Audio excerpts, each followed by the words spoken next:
Bonjour à tous, dernier épisode de Demain nous appartient. Notre actualité du jour portera sur Demain nous appartient. Spoiler, nouveau. Après la mort de Pascal, Gilles s'est-il suicidé? Dans Demain nous appartient, le corps de Pascal est découvert tandis que Violette est violemment rejetée par Jordan. De son côté, Lisa s'apprête à piéger Swazik tandis que Gilles est retrouvé inconscient. La police scientifique s'apprête à en découdre sur le chantier d'un quartier résidentiel. En effet, le corps de Pascal y a été découvert par un jogger. Dès le début, Karim a cru que Gilles était responsable. Chez les Delcourt, le réveil est difficile pour Cécile, qui n'arrive pas à dormir. Nordine arrive alors pour annoncer à la femme de Gilles le décès de son père. La jeune mariée était triste mais soutenue par Chloé. Le compagnon de Manon a demandé où était le marié mais il était sorti. En réalité, il était avec Sylvain, à qui il voulait demander une faveur. Alors que Sylvain comprenait que Gilles avait des problèmes, il lui a demandé s'il pouvait l'utiliser comme alibi pour vendredi après-midi dernier. Le mari de Christelle accepte. Plus tard, Gilles tombe chez les Delcourt, réconfortant Cécile, Dorothée Pousséo, célèbre doubleuse, qui a appris la mort de son père. Chloé remarqua les mains blessées de son oncle. Elle a ensuite envoyé un texto à Alex pour qu'il vienne. Le soir, alors que Gilles refuse d'appeler la police, Alex arrive avec Karim.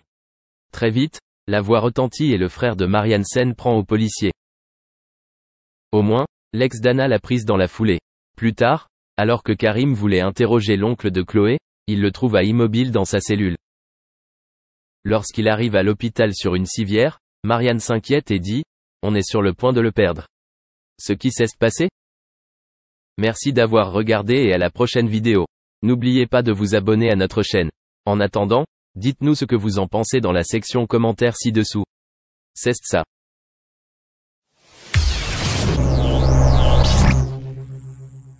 Depuis plusieurs mois, MC Solar, le rappeur français d'origine tchadienne s'était montré assez discret sur la scène musicale.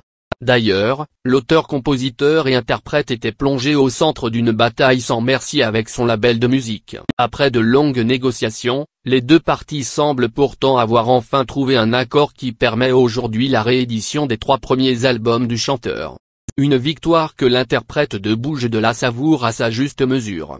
En effet, MC Solar se réjouit de pouvoir retrouver son public après une trop longue absence. Âgé aujourd'hui de 52 ans, il reconnaît d'ailleurs avoir quelque peu perdu espoir ces dernières années. L'incertitude de la décision judiciaire le plaçait réellement dans une situation compliquée aussi bien sur le plan artistique que personnel comme il le confiait ce 11 octobre au journaliste de Libération. À quoi bon enregistrer, ignorant quand, comment et par qui seraient exploitées les chansons.